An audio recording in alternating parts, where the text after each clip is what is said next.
Picture a room with no windows, white walls, fluorescent lights, a hum you can feel in your teeth. A Buddhist monk sits cross-legged inside an imaging chamber. Sensors surround his skull, measuring the magnetic fields his neurons produce. He has been meditating for 15,000 hours over 30 years.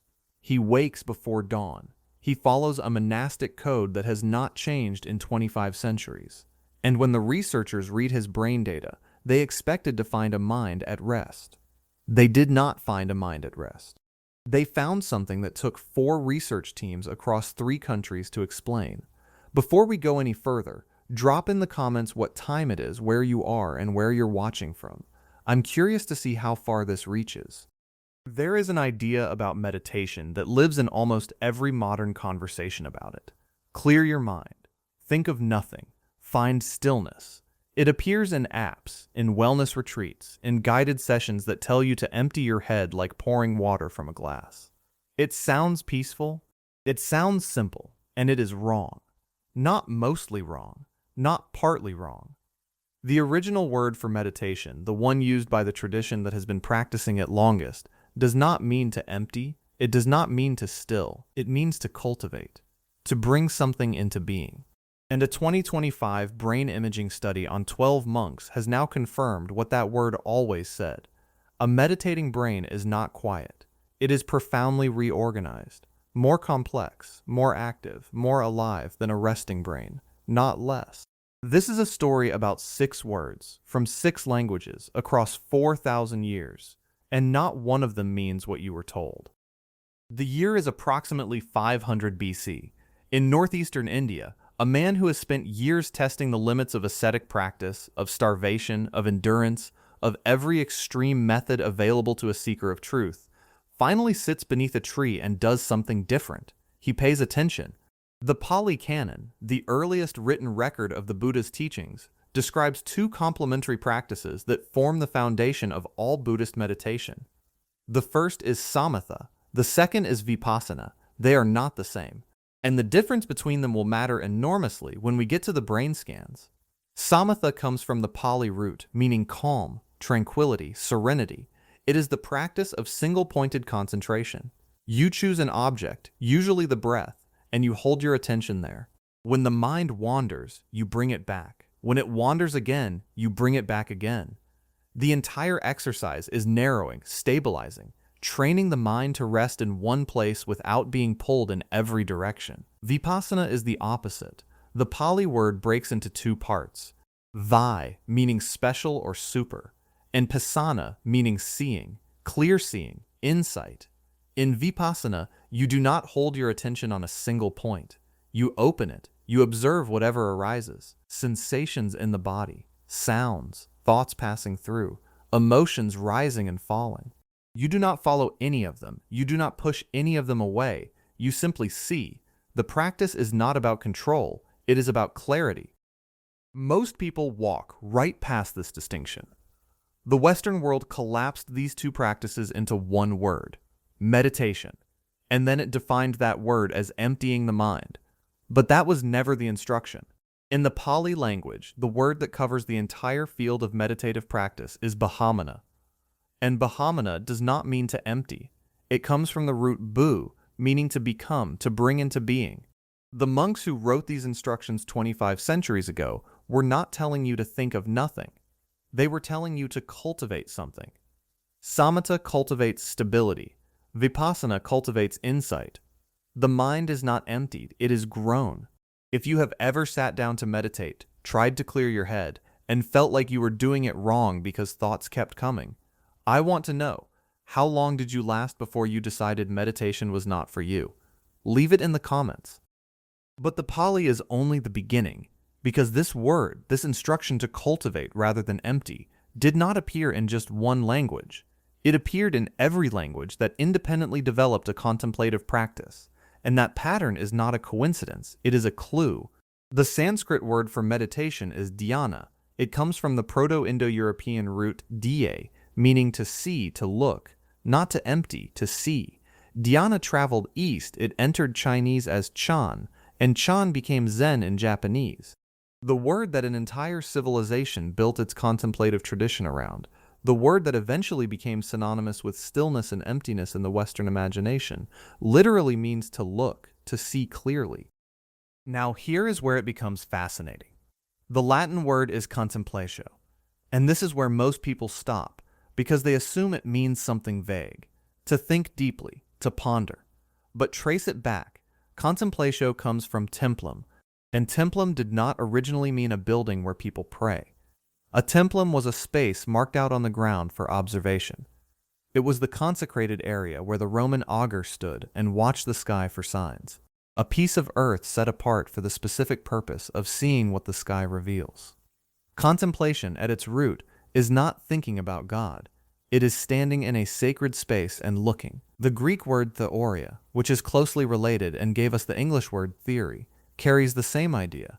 Theoria meant to see, to behold, specifically to behold the divine.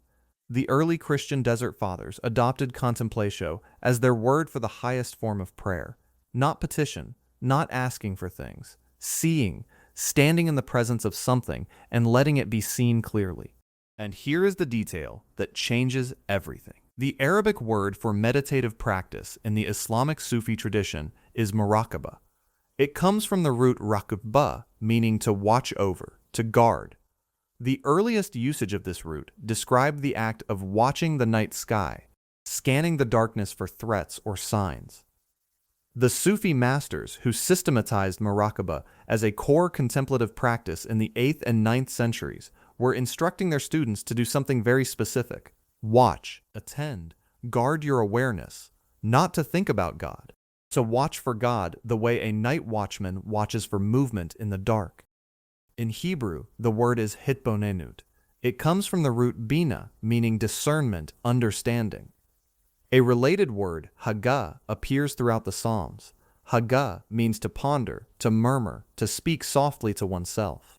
When the psalmist says, "I meditate on your precepts," the Hebrew word is haggah. And haggah is not silence, it is not emptiness, it is a low, active murmuring, a turning over of words and meaning, a deliberate engagement with truth, spoken aloud or whispered under the breath. If you did not know that, if nobody ever told you that 6 languages across 4,000 years all chose a word for meditation that means to cultivate, to see, to watch, to murmur, to guard, to look, and not one of them chose a word meaning to empty, leave alike, this is the kind of history that deserves to be seen. And then there is the English word itself, meditation. It comes from the Latin meditare, which traces back to the Proto-Indo-European root med, meaning to measure, to consider. The same root that gives us the word medicine. Meditation and medicine share the same linguistic ancestor. 2,000 years ago, the people who shaped these words did not separate healing the body from training the mind. The root said they were the same act, measuring, attending, taking care. 6 language families, Pali, Sanskrit, Latin, Arabic, Hebrew, English, spanning 4 millennia, 6 continents, traditions that had no contact, no shared texts, no common teacher, and every single one of them chose a word for the contemplative practice that describes an active process.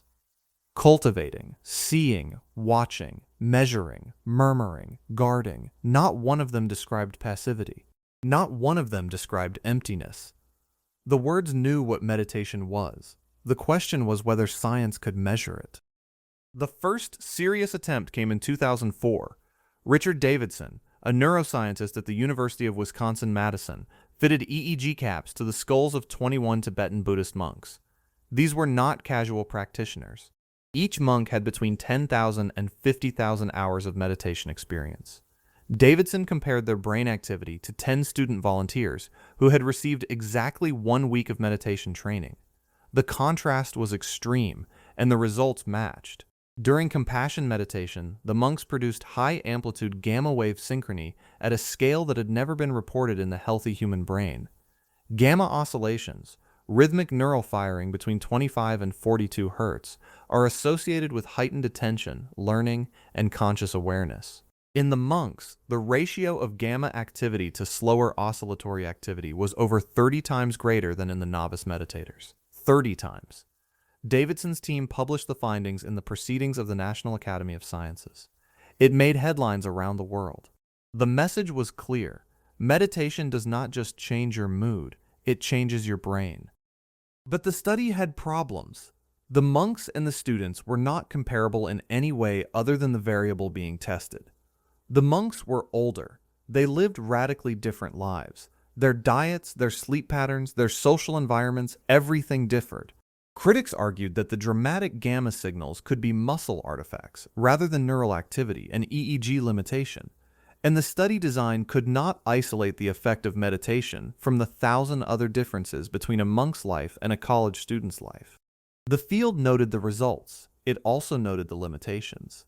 Around the same time, Andrew Newberg at the University of Pennsylvania was using a different imaging technology, SPEC, single photon emission computed tomography, to scan the brains of Tibetan Buddhist monks and Franciscan nuns during deep meditation and prayer. What he found was consistent across both traditions. Increased activity in the frontal lobes, the regions associated with focused attention, and decreased activity in the parietal lobes, the regions responsible for spatial orientation and the sense of where your body ends and the world begins. The meditators reported a dissolution of the self-other boundary, and the part of the brain responsible for maintaining that boundary had gone quiet. Newberg called this state absolute unitary being. It appeared in Buddhists and Christians, the same neural pattern, different words. Then in 2011, Sarah Lazar at Harvard and Massachusetts General Hospital showed that you did not need 50,000 hours.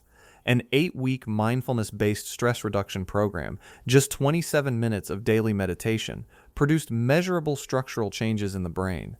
Gray matter density increased in the hippocampus, a region essential for learning, memory, and emotional regulation, and gray matter density decreased in the amygdala, the region that drives fear and stress responses.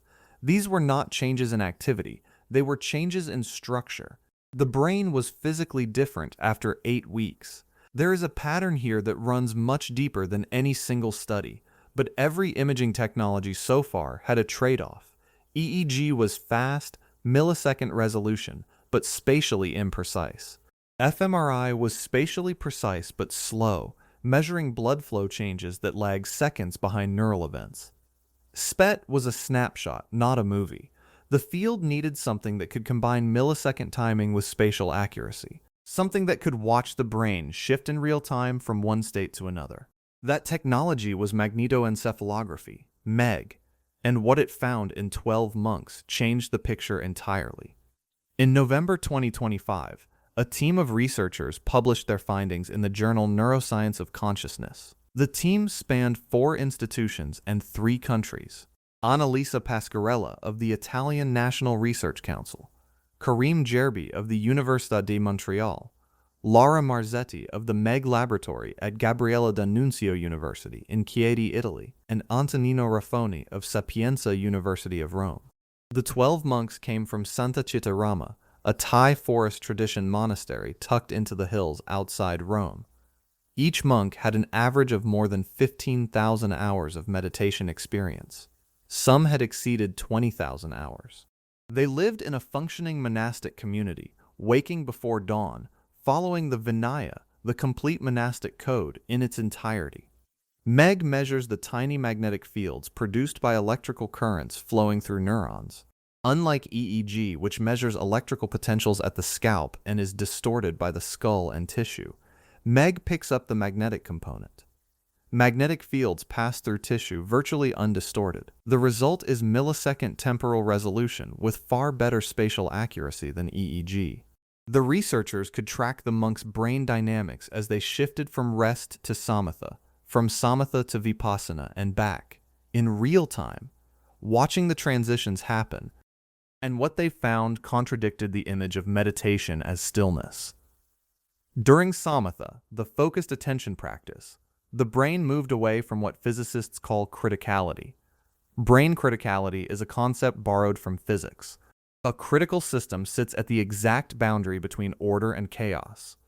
Think of a guitar string. If the tension is too low, the string produces a dull thud when plucked. No resonance, no sustain. If the tension is too high, the string snaps.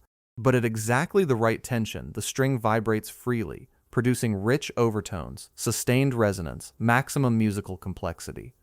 The brain operates the same way. At the critical point, it maximizes its capacity to process information, to respond flexibly, to adapt. A healthy waking brain naturally hovers near this critical point. Samatha pushed the brain away from it, into a more ordered, more stable state, less chaos, more control, more focus. The brain became concentrated in a way that resting state never achieves, and this matched the Pali perfectly. Samatha means calm, tranquility, serenity. The brain was, quite literally, becoming serene. But Vipassana did the opposite. During open monitoring, the brain shifted closer to the critical point, not away, toward it. It increased its information processing capacity. It became more dynamic, more adaptive, more responsive to whatever arose. The brain was not concentrating on one thing. It was optimizing itself to see everything. And this too matched the Pali. Vipassana means clear seeing. The brain was in a state optimized for seeing clearly. If you know someone who has tried meditation and given up because they could not empty their mind, send them this video. That is exactly why this exists. They were not failing. The instructions they were given were wrong. Both types of meditation produced greater neural complexity than resting state, but in opposite directions. Samatha through focus stabilization, Vipassana through expanded flexibility. And machine learning algorithms trained on the MEG data could distinguish between Samatha, Vipassana, and rest with high accuracy. These were genuinely distinct neural configurations, not variations of the same thing, not slightly different versions of relaxations. Two fundamentally different states of brain organization, both more complex than doing nothing, both achieving what their original Pali names described. The study also found decreased gamma oscillations during meditation. This directly contradicted Richard Davidson's 2004 finding of dramatically elevated gamma activity. Where Davidson found the monks' brains lighting up with gamma synchrony, the MEG study found gamma diminishing. The researchers noted several possible explanations. Different imaging technologies, different meditation traditions, Tibetan versus Thai forest, different specific practices being measured. The contradiction is unresolved, and that is the honest answer. The science is not settled. It is still discovering. Davidson's work opened the door. The MEG study walked through it and found a different room than expected. Both studies are real. Both findings matter. The field is doing what science is supposed to do. Measuring, comparing, revising, not confirming a settled narrative, searching for a more accurate one. This is where the science gets uncomfortable, because the data now says something that no app, no wellness retreat, no guided session with whale sounds has been telling you. Meditation is not one thing. It is at least two things. And those two things do opposite things to your brain. Samatha narrows and stabilizes. Vipassana opens and dynamizes. One moves you toward order. The other moves you toward the edge of chaos. And both of them, according to the MEG data, make your brain more complex than it is when you are simply resting. The monks were not doing nothing.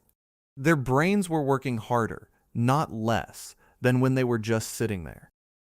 It is a bit like tuning two instruments in the same orchestra. The first instrument, Samatha, is a cello. You tune it carefully, precisely, one string at a time, until the resonance is deep and steady and unwavering. The note holds. The sound fills the room from a single point. The second instrument, Vipassana, is a wind chime. You do not tune it to one note. You hang it where the air moves, and you let every piece ring. Each sound is unpredictable, but together they create a complexity that no single note could produce. Both require skill, both produce beauty, but they are not the same instrument. And telling someone to just be quiet, to just clear their mind, is like handing them a cello and a wind chime and saying play nothing. So what does this mean for you? It means that if you have ever tried to meditate and felt like you failed because your mind would not stop, you were given the wrong instructions. The original instructions in Pali, in Sanskrit, in Latin, in Arabic, in Hebrew, never asked you to stop your mind. They asked you to cultivate it, to see with it, to watch with it, to measure with it. The neuroscience now confirms that a meditating brain is not a quiet brain. It is a reorganized brain. And the type of meditation you choose determines the direction of that reorganization. Samatha if you need stability. If the world feels chaotic and your thoughts scatter in every direction, focus on one thing, your breath, a word, a sensation.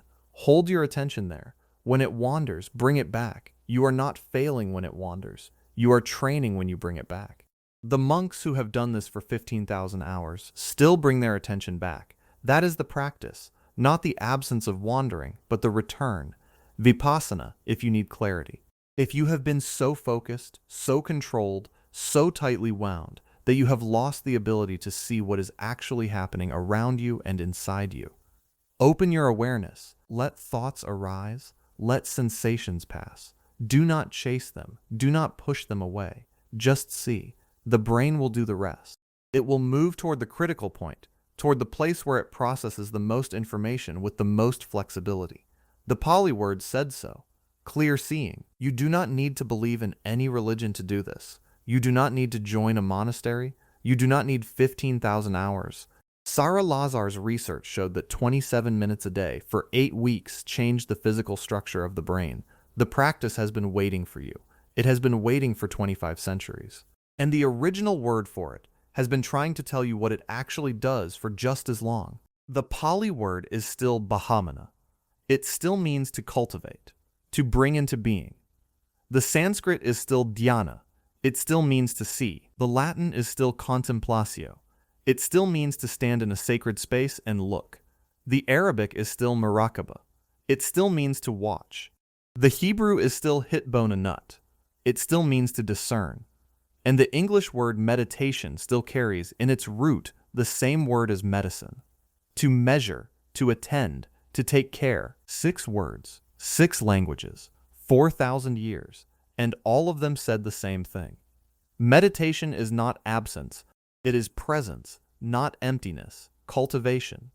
The monks in the Meiji chamber were not doing nothing. Their brains proved it, and the words their traditions chose for the practice said it first. If you want to keep going deeper into the places where science and the sacred say the same thing in different languages, subscribe. The next one goes further.